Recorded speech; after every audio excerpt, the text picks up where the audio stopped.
주민의 자유의사에 기초한 새로운 나라를 세운 거예요. 그게 바로 북한 정부라고는 전혀 상이한 것입니다. 당시 한국인 가운데 제가 계산할 때는 그 여론조사를 보는데 리얼 커뮤니스트, 진정한 공산주의자들이 한 15% 정도 되었어요. 이 15%가 독재를 하는 나라가 북한이에요. 독재를 하면은 반드시 그 정치 체제는 망하게 되어 있는 겁니다. 망하게 되어 있어요. 북한이 아까 이영일 고모님께서 말씀해 주셨지만 세계에서 가장 비참한 경제적으로 정치적으로 나라가 되었는데 그 국가 제도가 잘못된 탓입니다. 그런 나라를 지난 70년간 방치를 해왔다는 게 우리처럼 남한의 한국인들의 큰 잘못이기도 하고 책임이기도 한데요. 어쨌든 오늘 이 제목과 관련해서는 주민의 자유의사에 기초해서 새로운 세계 체제가 재편이 되고 형성이 될 때 그 주민의 자유의사를 반영한 사람이 바로 우리의 이승만 대통령이고 그 자체로는 하나의 역사적 현상이요. 그 역사적 현상을 뒷받침하는 근본적인 것은 모든 사람은 자기 근로하에서 자기 책임하에서 살아가자면 안 된다는 생활 철학과 도덕을 강조해온 우리 한국의 역사, 우리 한국인들이다. 그게 이 나라 역사적 정통성의 기초가 되어 있다는 걸 제가 지금 말씀드리겠습니다. 자,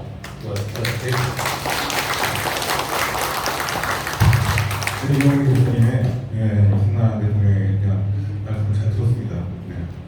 참 아까 주민의 자유의지를 말씀하셔서 참 제가 느끼는 게 대한민국이 참 위대한 것 같아요. 왜냐하면 냉전이 시작되는 그 시기에 이승만 대통령이라고 하는 정말 자유주의 민주주의자를 선택함으로써 대한민국의 역사적 운명을 바꿔놨다면 또 신냉전의 시대에 윤석열 대통령을 선택함으로써 쇄국이 아니라 국제사회로 나아가는 선진국의 책무를 다하는 가치 동맹을 지키는 그런 길로 가는 게 대한민국이 참 갓 브레스트 대한민국 같아요. 그렇습니다. 여기 방법적인 하나를 볼게요. 그래서 저희가 이 대한민국의 소중한 가치를 지키기 위해서 그 북한 방송이나 그 약간 이적단체 관련된 내용들이 인터넷에 막 그냥 무작위로 풀리고 있는 거 아시죠? 예전처럼 뭐 이렇게 뭐 쪽지를 돌릴 이유가 없어요. 지금 인터넷만 들어가면은 김정은 찬양 대회를 하는 대학생들도 있거든요. 근데 그거를 제재해달라고 여러 번 요구했는데 방통위가 안 해줬어가지고 이제 막 제재를 들어간다고 하는데 저희가 그 방통위가 왜 그런 이적 교육물에 대해서 제재하지 않았는지에 대해서 저희가 그 방통위 감사 청구를 하려고 하거든요. 그래서 300명 서명이 필요해서 혹시 동의하시는 분들이 있으시면 서명지 돌아가면 서명을 좀 해주시면 저희가 왜 이적 교육물을 방통위가 그동안 문재인 정부 시절에 제대로 제재하지 않았는지에 대해서 국민감사를 청구하려고 합니다. 그래서 좀 협조를 부탁드리겠습니다.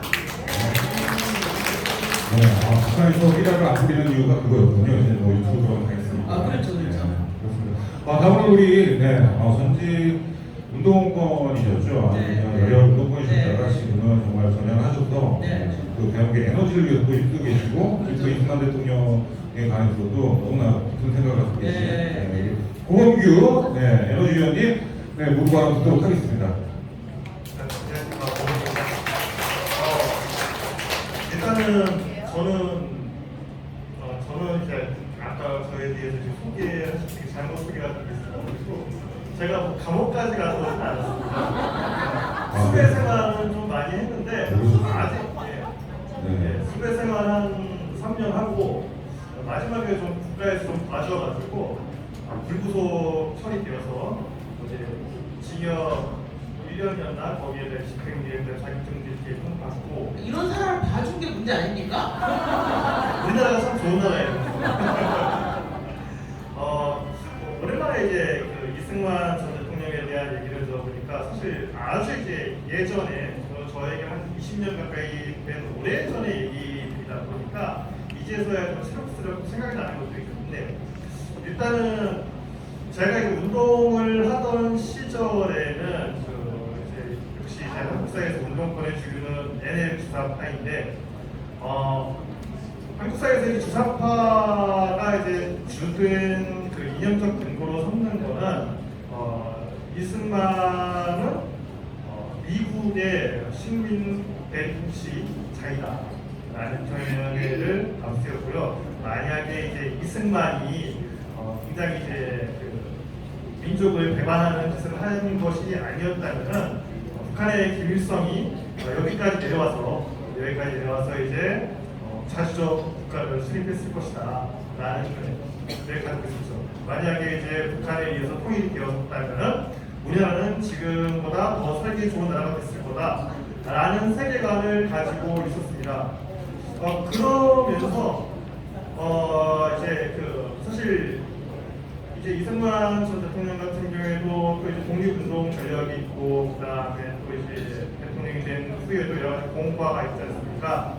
임시정부 수반을 만든 과정 속에서 일단 잘못된 부분들만 몰라서 이렇게 배워요 제가.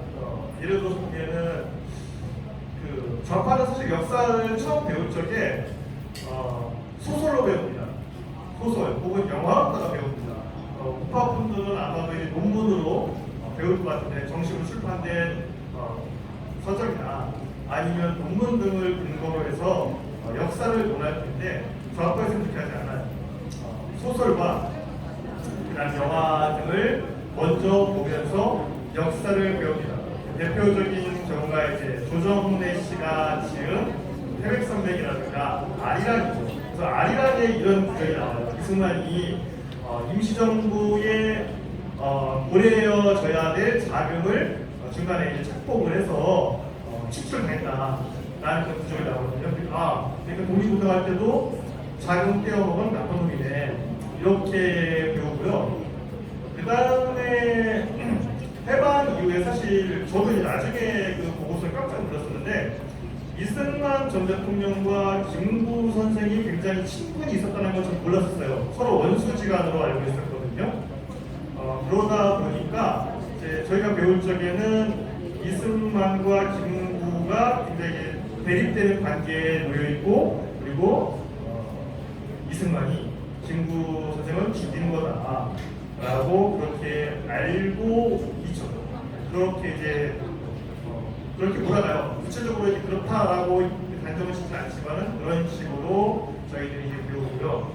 그리고 이제 해방 이후에 6.25 전쟁이 터지기 직전까지 이제 우리 사회 자체가 여러 가지 혼란상들이 있었는데 그 시기에 뭔가 이제 지금에 와서 보면은 국가 체계가 제대로 잡혀져 있지 않은 상태다 보니까 어떤 그 지금 사회에서 갈등이 꾸어져 나올 때 혹은 여러 가지 무장 폭동이 일어날 때 그걸 다루는 방법에 있어서도 예전에 되게 세련되지가 않았던 것 같습니다. 그러다 보니까 이제 여순 그 반란 사건이라든가 혹은 제주도에서 있었던 4.3 사건들을 진압하는 과정에서 제대로 이제 지역 사정들을 모르는 상태에서 진압을 하다 보니까 이제 무리수가 던져지기도 하고 그랬던 것 같은데 그런 부분들에 대해서 이제 다 실제 그 폭동을 일으켰던 책임자들, 예를 들어서 제주 4.3 사건 같은 경우에는 결국 김달삼이라는 그 인물을 비롯한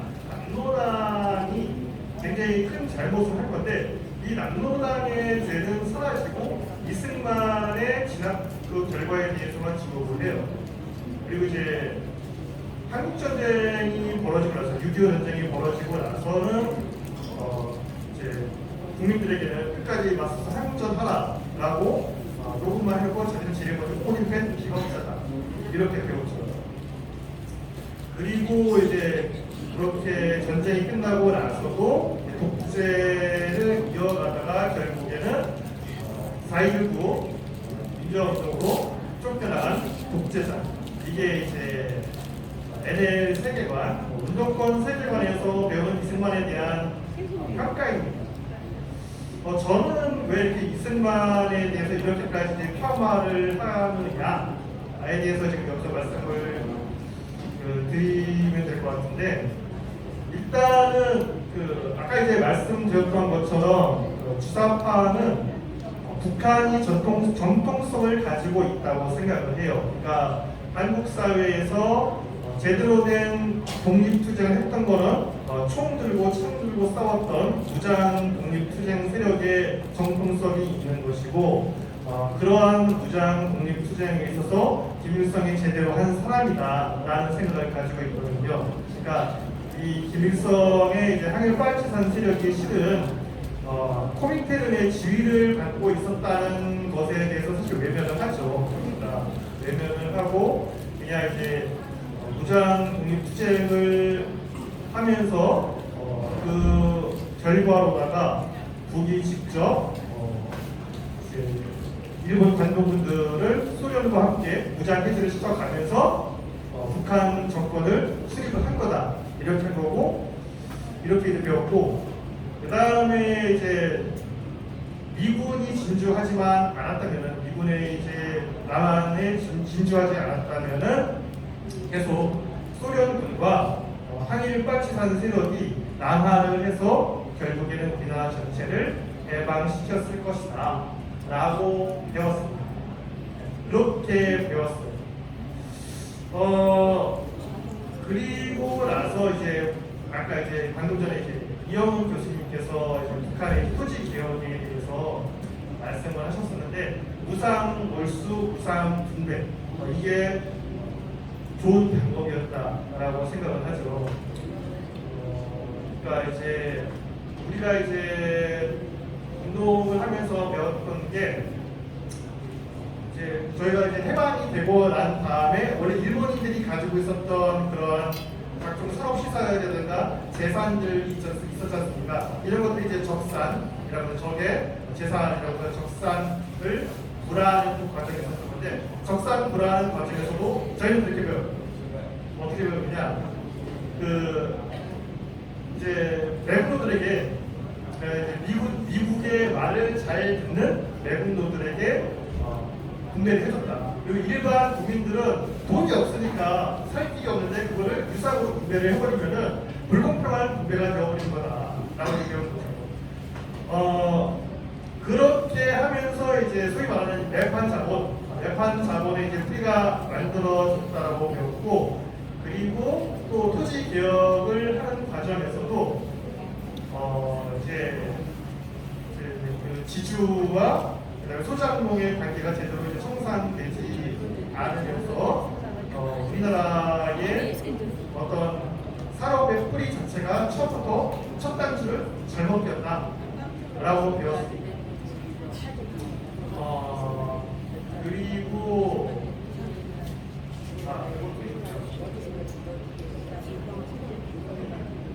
그리고 이제 그렇게 미국이 전쟁 이후에 또 이제 원조를 했었지 않습니까? 원조가 이제 우산 원조가 있었고, 또 이제 그 다음에 유산 원조, 그리고 차관을 거치는 과정에서 우리는 이제 경제적 자리 기반을 완전히 박탈하고 이제 미국의 전적으로 예속될 수밖에 없는 경제 구조를 갖게 된 거다. 그래서 우리나라가 결코 좋은 나라가 아니고 북한이 잘 못 사는 사회인 것처럼 그 비춰주는 것은 우리가 잘못 알고 있는 것이다 라고 배웠습니다. 그러다 보니까 이런 그 NL 세계관에 있어서 가장 첫 스타트, 대한민국의 정통성을 부정하는 가장 첫 단추라고 할 수 있는 지점이 바로 이승만에 대한 부정입니다. 그래서 저도 이렇게 쭉 배워왔었고, 하여튼 그 대학교에 입학하기 전부터 우리 청소년 시절부터 이승만은 독재자라는 그런 부정적인 인식을 가지고 있었고, 또 대학교 가서는 더 그러한 인식이 강화되었죠. 그리고 이제 저와 같은 세계관을 가지고 있었던 선배와 그다음에 동기들, 그다음에 후배들이 지금의 이제 정치권에 진입을 해 있습니다. 그분들은 이제 아직도 그 세계관에서 벗어나지 않았어요. 그러니까 지금 대놓고 대한민국의 정통성을 부정하지는 못합니다, 그분들도. 근데 속으로는 아직도 그게 있어요. 실은 김일성이 독립운동을 했을 때는 거기가 정통성이 있어 라는 정서가 아직도 남아있죠. 근데 이제 그렇다고 해서 그거를 대놓고 말하기는 이제 어려운 세상이 되었죠. 네, 그런데 실제로는 그런 생각을 가지고 있는 분들이 아주 많이 있습니다.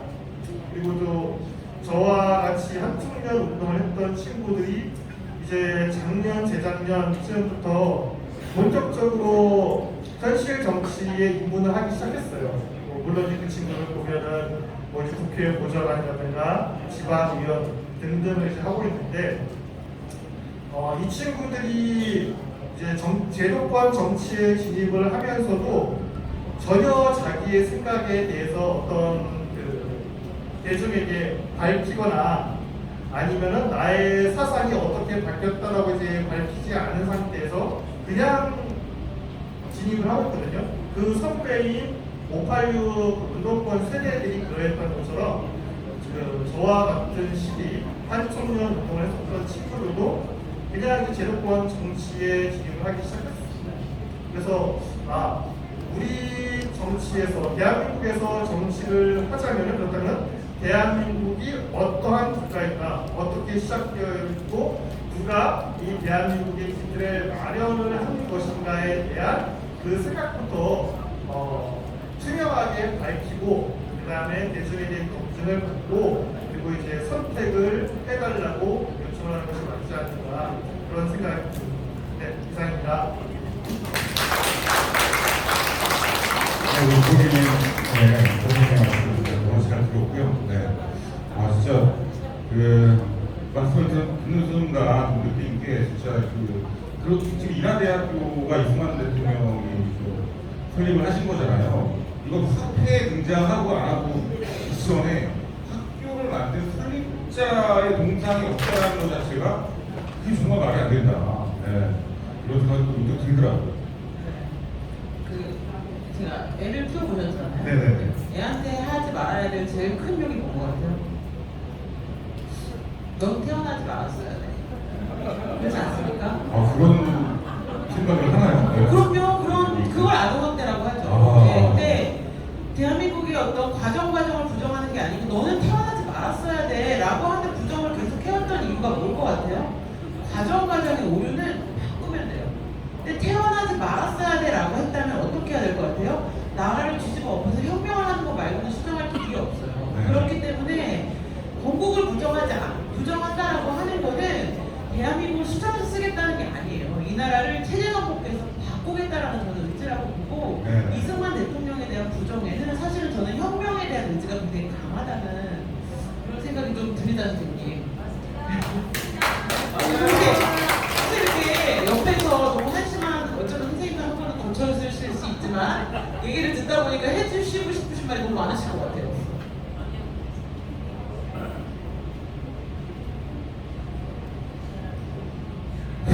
네. 사실은 여기 앉아서 이야기하는 것이 서로 토론하고 걱정하는 것이 무슨 소용이 있을까 싶은 생각이 많이 들 때가 있는데요. 그것은 지금 현행 교과서가 어떻게 가르치고 있는가를 보면은 그렇게 생각이 들 수밖에 없습니다. 여기 한 100명 정도 모였죠. 또 생각이 같은 분들이 200명, 300명, 1000명, 3,000명, 10,000명이 된다고 합시다. 교과서에서 젊은이들에게 가르치는 그 대상이 되는 사람들은 몇십만, 몇백만이 됩니다. 그들에게 이 나라 정부가 거미정에서 보급한 교과서가 무슨 이야기를 하고 있는지 여러분 한번 살펴본 적이 있습니까? 저는 오래전부터 교과서 토론의 공동 대표를 하면서부터 이런 식으로 젊은이들을 교육해다가는 이 나라는 반드시 망한다 그런 생각을 한 적이 있습니다. 당시 제가 교과서 토론의 대표로서 검토했던 한국 거미현대사 교과서를 보면요, 다음과 같은 이야기가 나와요. 연합국에 의해서 우리가 해방된 것은 우리의 뜻대로 자주 독립 국가를 건설하는데 방해가 되었다. 그런 이야기. 연합국에 의한 해방은 바람직하지 않았다. 조금 전에 옆에서 말씀하신 대로 연합국이 아니었으면 김일성 등 무장투쟁 세력들이 나라를 세워서 제대로 된 나라가 서게 되는데 연합국에 의해서 해방되어서 우리 뜻대로 나라를 건설하는데 오히려 방해가 되었다. 그런 이야기를 해요. 그 어느 나라 교과서입니까? 이 대한민국의 교과서가 그렇게 학생들을 가르치고 그 교과서로 배운 세대가 지금 가장 이상한 정치 성향을 나타내는 그 연령대, 30, 40대예요. 그렇습니다. 그 다음에는 대한민국의 성립과 관련해서는 통일을 바라는 전 국민의 열망을 억누르고 남한만의 단독 정부를 세우기 위한 남한만의 총선거가 실시되었다.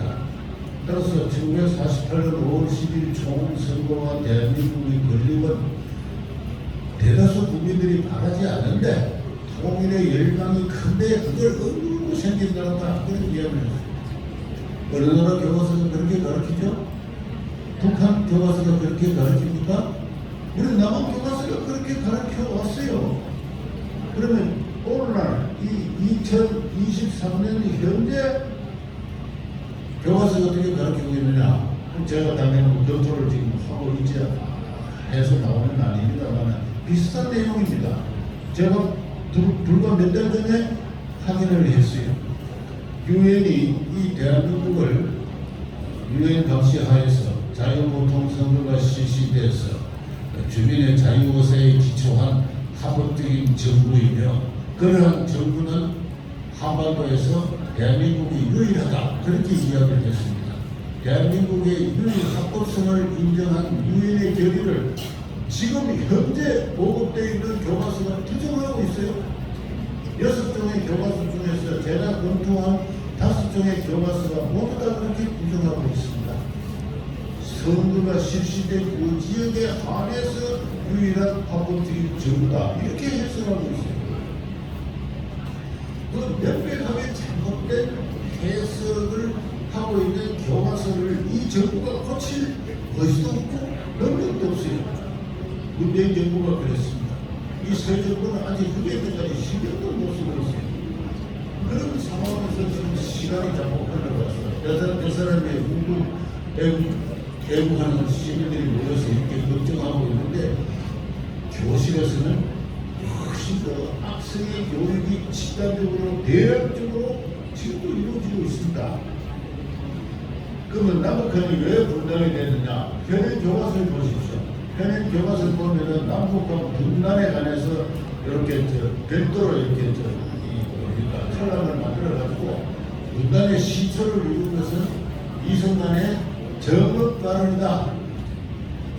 이승만의 정업 발언이 분단의 단초를 제공했고 그리고 반타 그 신탁 통치 반대가 강렬하게 진행이 되었고 그것을 또 무릅쓰고 한국 통일을 해보겠다고 좌우 확장을 미국적인 노력했지만 그것마저 실패를 했고 그 제2차 미소 공의마저 반타운동에서 실패를 한 결과 드디어 남한만의 반타운 정부가 세우는데 그 원흉은 이승만 원흉이라는 표현은 없지만 사실상 그런 내용으로 교과서를 지금 이 순간에도 쓰고 있어요.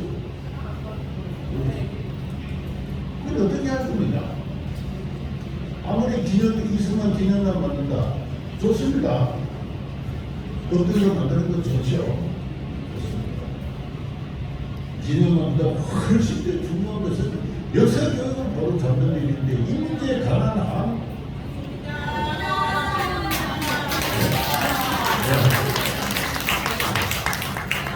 그래서 여러분이 얘기하고 있는 거죠? 네, 그만 이야기했습니다. 그렇게 좀 질문을 좀 드리고 싶습니다. 조금 모델에서 좀 드리고 싶은 질문이 있는데 좀 살짝 구체적인 질문이 있어요. 왜냐면 저 친구 중에 좌파 친구가 하나 있습니다. 박지훈 변호사라고 있습니다. 친구인데 얼마 전에 그 친구를 만나서 같이 얘기를 하는데 친구가 가장 부정하는 대통령이 이승만 대통령이더라고요. 그 대표적인 이유가 뭐냐 이렇게 얘기를 들어봤더니 사람을 가장 많이 죽인 대통령이다. 그리고 뭐 전쟁이 났는데 한강가에 도망간 대통령이다. 그리고 노동행 사건에서 너무나 많은 사람을 죽게 만든 대통령이다. 그래서 나는 너무 이승만 대통령을 싫어한다, 부정한다 이런 얘기를 하더라고요. 그렇게 알고 있는 사람이 정말 많이 있거든요. 대한민국에 그거에 대해서 교수님께서 정말 확실하게 좀 자세하게 좀 이번 기회에 좀 말씀 좀 세상 좀 해주셨으면 좋겠습니다.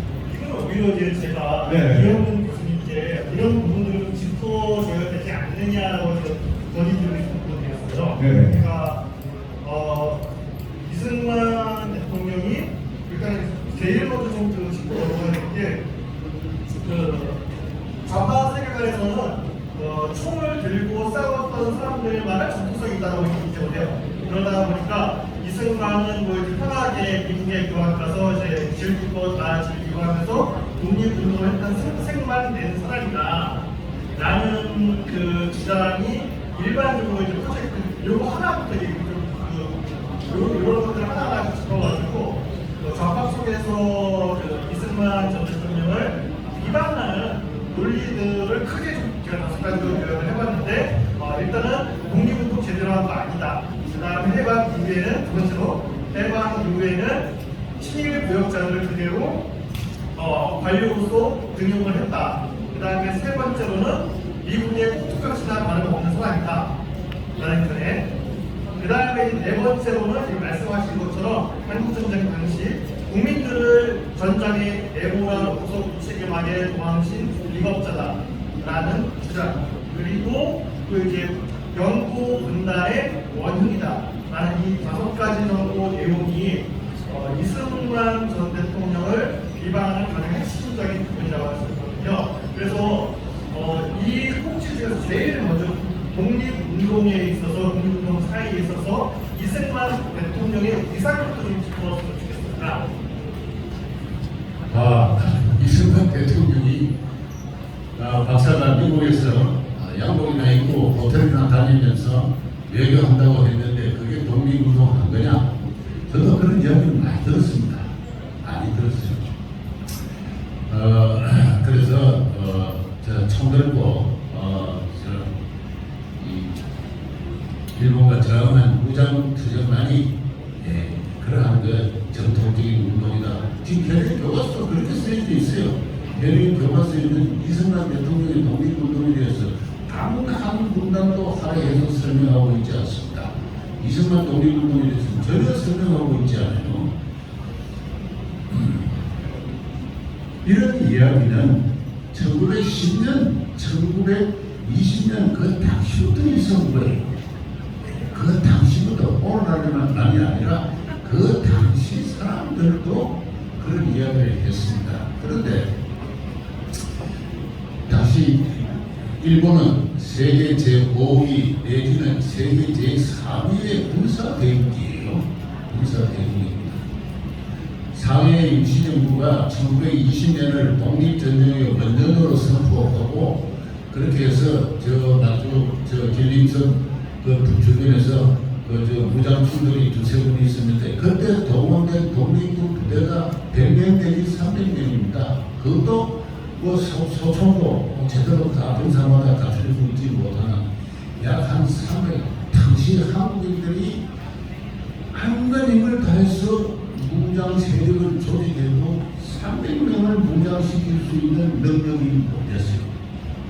그러한 무장 부대를 가지고 세계 제4위의 군사대국 태평양에서 미국과 제국을 놓고 다투고 있는 그런 국가가 와서 독립전쟁을 해서 승리를 하겠다? 공상이죠. 그럼 공상에서 깨어나야 됩니다. 이승만 대통령은 어떤 운동을 말씀을 하신다 하면은 이 나라가 왜 망했느냐? 조선 왕조가 왜 망했느냐? 아까 이영일 고문님도 말씀하셨지만 총 한 번 안 쏘고 전쟁 한 번 안 하고 망했어요. 그런 나라가 세상에 그렇게 망하는 나라를 본 적이 있습니까? 없습니다. 매우 특별한 현상이에요. 이승만 대통령은 독립정신에서 자유와 독립의 정신이 없기 때문에 그렇다. 자유와 독립이 무엇인지 모르기 때문에 망했다. 그러면 자유와 독립이 무엇인가? 우리 한국인 조선인 하나하나가 자유와 독립으로 그 정신이 개조된 그러한 거대 문명인으로 거듭나지 않으면 독립할 수 없다. 독립할 수 없다. 그래서 뭐 교육,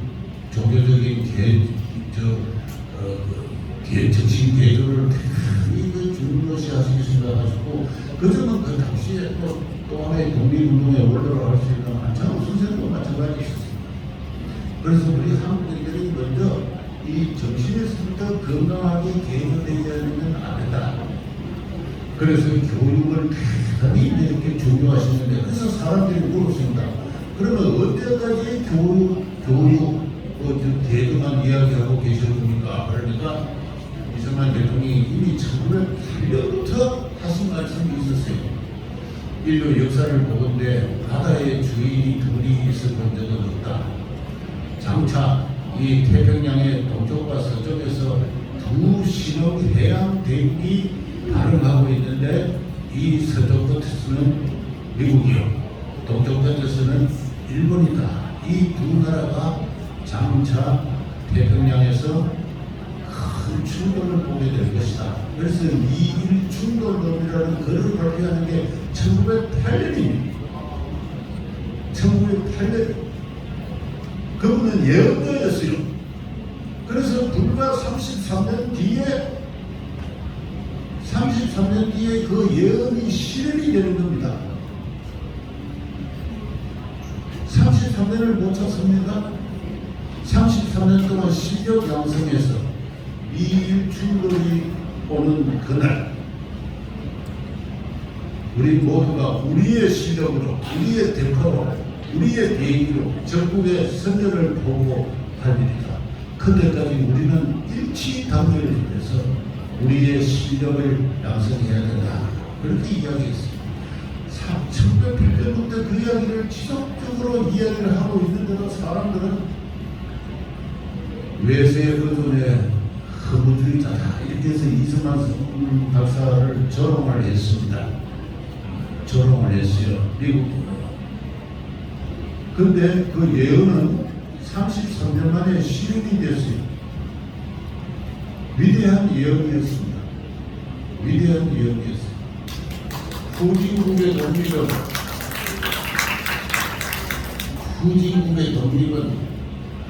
아무리 용을 쓴다고 해서 그 나라를 빼앗아는 그 나라가 직접 전쟁해서 독립할 수는 없는 겁니다.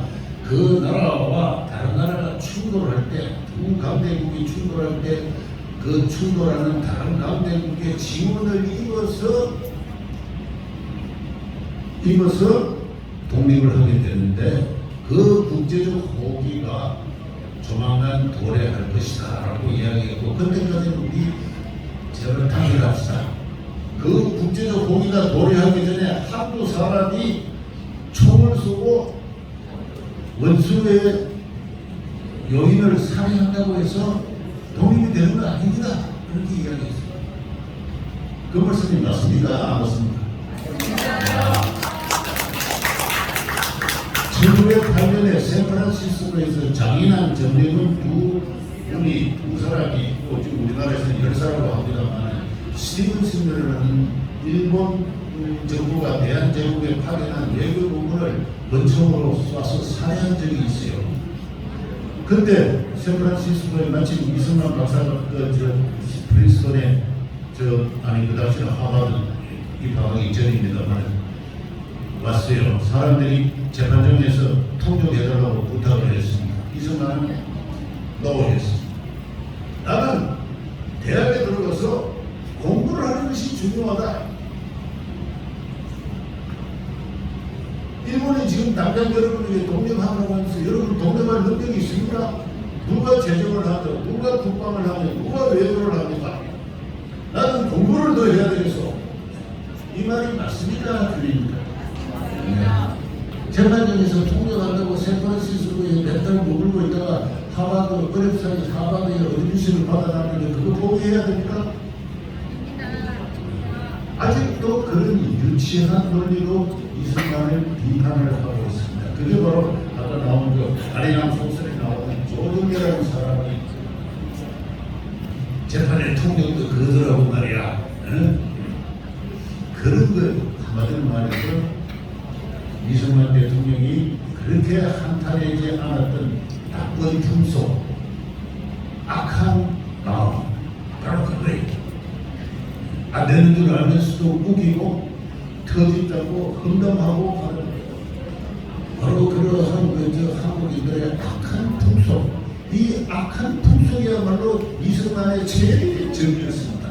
최대적이었습니다. 우리 그걸 잡아야 돼. 그게 아직 바로 잡혀지지 않아가지고 아직도 각종 괴담이 교과서에서부터 쓰여져 있다는 걸 제가 좀 강조하고 싶습니다. 그럼 혹시 그 앞에 계신 우리 국정계획분 중에 뭐 질문 있으시고 있으셔서 조금만 예. 6.25 전쟁 때 런승만 혼자 살려고 도망친 것으로 국민을 버리고 혼자 살려고 도망친다. 이것도 따지고 보면은 참 우리 한마디로 말해서 악한 풍속에서 나오는 저주입니다. 그런 이야기를 공공연하게 하고 있는 정치 세력이 얼마나 그 심성이 비틀어져 있는가를 저는 지적하고 싶은데요. 이승만 대통령이 전쟁이 발발했다는 보고를 받은 게 1950년 6월 25일 오전 10시입니다. 그러니까 그가 경부대를 나와서 서울역에서 기차를 타고 남쪽으로 피난하는 게 1927년 새벽 4시예요. 그 사이 49시간 이승만 대통령은 무엇을 했는가? 시간대별로 자세하게 일지가 나와 있어요. 우선 미국에 가 있는 한국의 장성들을 호소를 합니다. 정일권, 서머린 이런 분들을 그 다음에는 미 대사, 우초 대사를 2번이나 경부도로 불러가지고 지금 한국군이 전쟁할 수 있는 능력은 탐약은 11척밖에 없다. 그래서 미국의 공동사령부에 무기와 탐약을 요청해라. 그리고 이 전쟁을 어떻게 수행한다는 전쟁의 기본 원칙을 밝힌 미 대사관의 2분의 전쟁. 여러분 사령관에게 2분이나 또 전화를 합니다. 전화를 해서 자고 있는 여러 사령관을 깨워가지고 호통을 칩니다. 전쟁이 일어날 거라고 그렇게까지 이야기했는데 이렇게 무방비 상태로 당하게 만들었냐? 당장 우리를 도우시오. 그리고 미국에 있는 주미 한국 대사관에 전화해서 유엔과 대법관에 가서 구원을 호소해라. 그 다음에 비상정부회의를 냈죠. 그리고 국회에 나가서 상황을 설명을 하죠. 그러는 도중에 벌써 적용된 그는 의정부로 이렇게 밀고 들어옵니다. 서울시경공장은 내부부 장관 등이 피난을 2분이나 거리에 있지만 역정을 내고 경부대를 지키면서 이 바쁜 모든 일정을 다 수행을 합니다. 그래서 주미 장면 대사가 백악관에 들어간 대통령을 찾는 게 1927년 오전 4시에 한국 시간에 그것을 보고 서울역에 가서 남행 열차를 탄 겁니다. 근데 당시에 국민들을 피난시키지 않느냐? 그 말도 안 되는 소리예요. 2년만 10년을 보고 어떻게 피난하라고 이야기합니까? 아무런 준비도 안 돼 있는데. 국민들을 피난하셔야 하면 대우 혼란이 발생을 한다. 또 그런 컨텐츠시 그런 말한데 있지도 않았어요. 이런 상황에서 대통령은 전쟁 초기에 그가 취할 수 있는 최선의 방식을 시간대별로 착하게 취한 다음에 서울역에서 출발을 했는데 이런 대통령을 두고 그것도 매우 비겁하게 북한군이 들어오기 하루 전에 그 24시간 전에 대표를 했어요. 너무 늦었어요. 그런데 만약에 또 북한의 그 김일성이라는 사람이 현명해가지고 특공대를 파견하자든가 또 서점대 있는 형무소를 폭발을 시켜서 급습을 하게 했다면 대단히 위험한 상황이 벌어질 수가 있었습니다. 그런데도 불구하고 그 40시간 이상을 서울에서 이 전쟁의 초동 지휘를 했다는 대단히 놀라운 용기와 침착함 이런 걸 볼 수가 있는데 그 대통령을 두고 런성만이라고 이야기하는 겁니다. 그렇게 해서 서울역에서 기차에 몸을 실으니까 이틀 동안 잠을 자지 않은 노인이시죠. 장기꼬라 떨어졌어요. 그래서 기차가 대구까지 갔습니다. 그 밤에 놀래서 기차를 다리 돌려 세우라 해서 대통령이 도착하니까 트루먼 대통령을 만난 장면 박사로부터 미국이 한국을 도운다고 합니다 하는 보고를 받아요. 그래서 국민들한테 그 KBS 방송에서 조금만 참고 기다리면 미국이나 국제연합군이 우리를 도우러 올 겁니다. 이런 방송을 한 거예요. 그 방송을 한 것을 두고 자기는 도망치고 서울신문에서 정치하고 남겨뒀다. 아주 고약한, 이거 고쳐야 됩니다. 전쟁이 났는데 그 200만 시민을 구하지 못했다고 대통령 하는 이 한국인의 심보, 이거 아주 고약한 거예요. 이거 고쳐야 됩니다. 약간 그런 느낌이에요. 지금도 이제 지금 우크라이나가 러시아의 침공을 받고 있지 않습니까? 우크라이나의 젤렌스키 대통령이 어떤 서방 국가들의 군사적 지원을 받는 것을 보고 지금도 이제 북소패 계열의 운동가들 같은 경우에는 약간 그 비슷한 방식으로 교란하는 것 같아요. 그러니까 서방의 지원을 받는 어떤 무능력자라고 이제 폄하를 하고 있는 건데 결국에 그런 차원에서 해석될 만한 부분이 아니다라고 얘기를 했고요. 그리고 또 짚어야 될 이 부분인 것 같습니다. 이승만 대통령이 친일 구역자들을 그대로 정권에 등용을 해서 사실상 친일파랑 다름이 없다는 부분에 대해서 이영훈 교수님 이런 부분들을 보면 또 북한 북한이나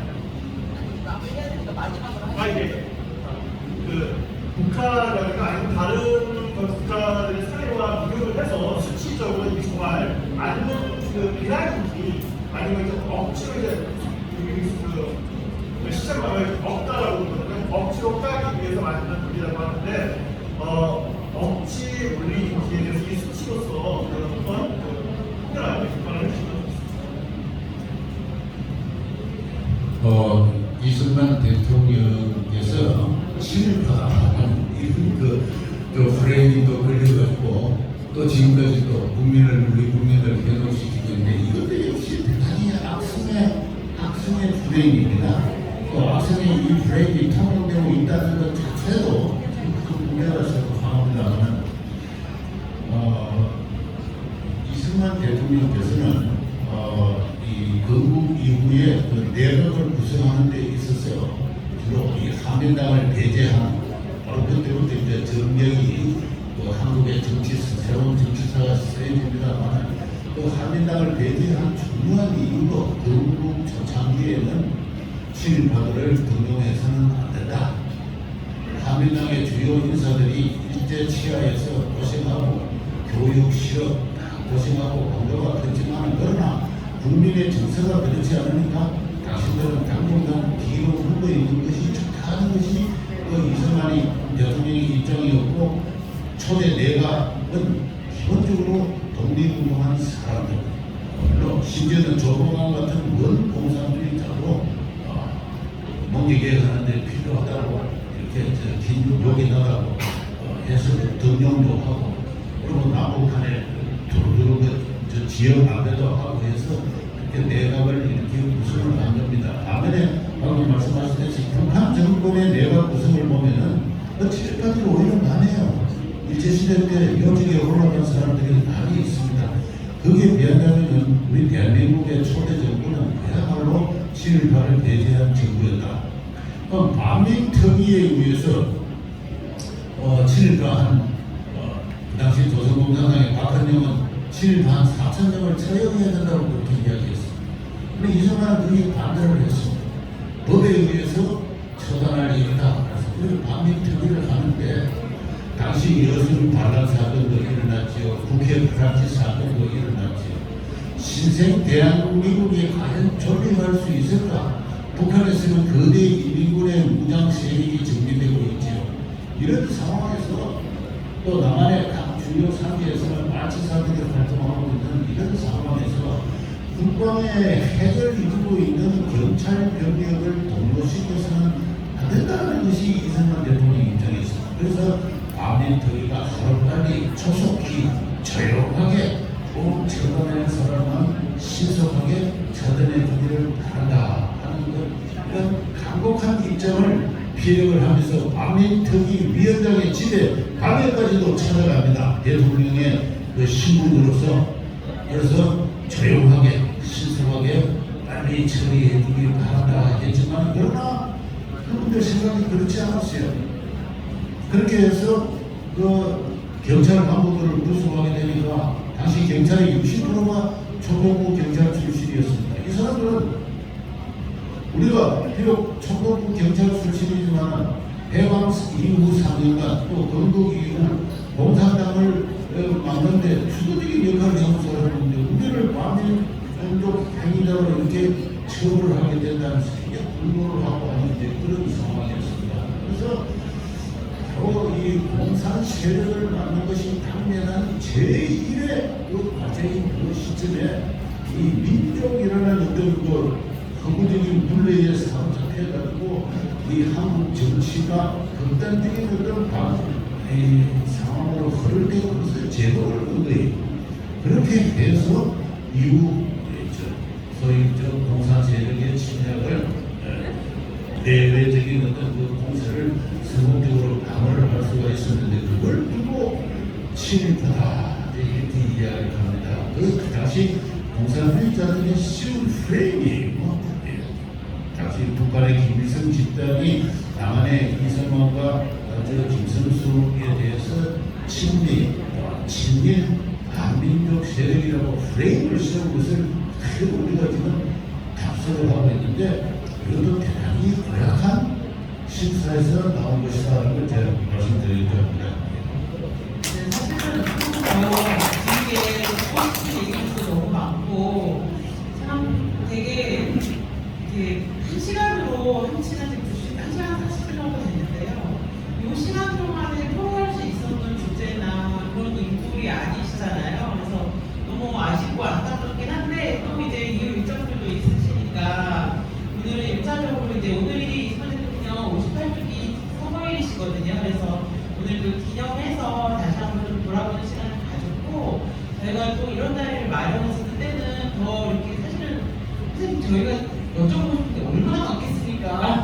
그래서 그런 내용들을 다시 한번 마련하겠고요. 아까 교과서 얘기하셨는데 마침 저희가 다음 주에 빨간장의 교육 문제를 좀 얘기를 하려고 해요. 그래서 역사 교과서의 문제도 말할 것도 없거니와 수학, 과학, 주요 국가 내용도 그렇고요. 그리고 아마 전 세계에서 공부를 안 시키는 게 좋은 거다라고 주장하는 나라는 대한민국밖에 없을 것 같아요. 그래서 그런 교육 문제에 대해서 저희가 다음 주에 빨간장에서 좀 다뤄보도록 하겠습니다. 네, 오늘 함께해 주신 여러분 너무 감사드리고, 네. 오늘 그 이승만 대통령님을 재조명하는 이런 시간이 불과 뭐 한두 시간 안에 끝낼 수 있는 그런 문제가 아닙니다. 지금까지 산재되어 왔던 여러 문제들을 풀어헤치고 한국 대통령으로서의 이미지를 다시 정통성을 다시 짚어보는 시간은 2회, 3회, 4회 계속 이어진다 하더라도 아마 모자라지 않을까 하는 생각이 듭니다. 하지만 시간 관계상 여기서 이만 정리를 해야 될 것 같고요. 한 가지 여러분께 말씀드릴 수 있는 게 지금 기울어진 좌파 언론이 경향 신문에서 우리 미디어 분과위원님들을 두고서 우파 극우 유튜브들이다 어쩐다 이런 얘기들을 하는데, 우리 여기 계신 분들은 극우 유튜브라는 생각을 전혀 하지 않습니다. 대한민국파들입니다. 대한민국의 자유민주주의 수호와 안보 지킴이로서의 역할을 하기 위해서 지금 국정 운영을 뒷받침하고 열심히 아스팔트에서 뛰고 계신 분들을 우파다 좌파다 하는 진영 논리로 갈라놓고 있습니다. 여기 우리 모여 계신 미디어 국가위원님들께서는 더욱더 분발해 주시고 대한민국 수호를 위해서 더욱더 애써주시고, 그리고 주위에 언제든지 환영합니다. 함께 하실 우리 미디어 국가위원들 추가적으로 모집을 더 하겠습니다. 그리고 더 단결된 모습으로 이 나라 국정 운영 뒷받침과 대한민국의 정통성을 위해서 더욱더 열심히 싸울 것이라고 약속드립니다. 그리고 우리 미디어 국가에서 정말 진심으로 축하해야 될 일이 한번 생겨서 여러분께 마지막 시간을 이용해서 잠깐 인사를 드리려고 합니다. 우리 미디어 국가위원 중에서 여러분들 잘 아시죠?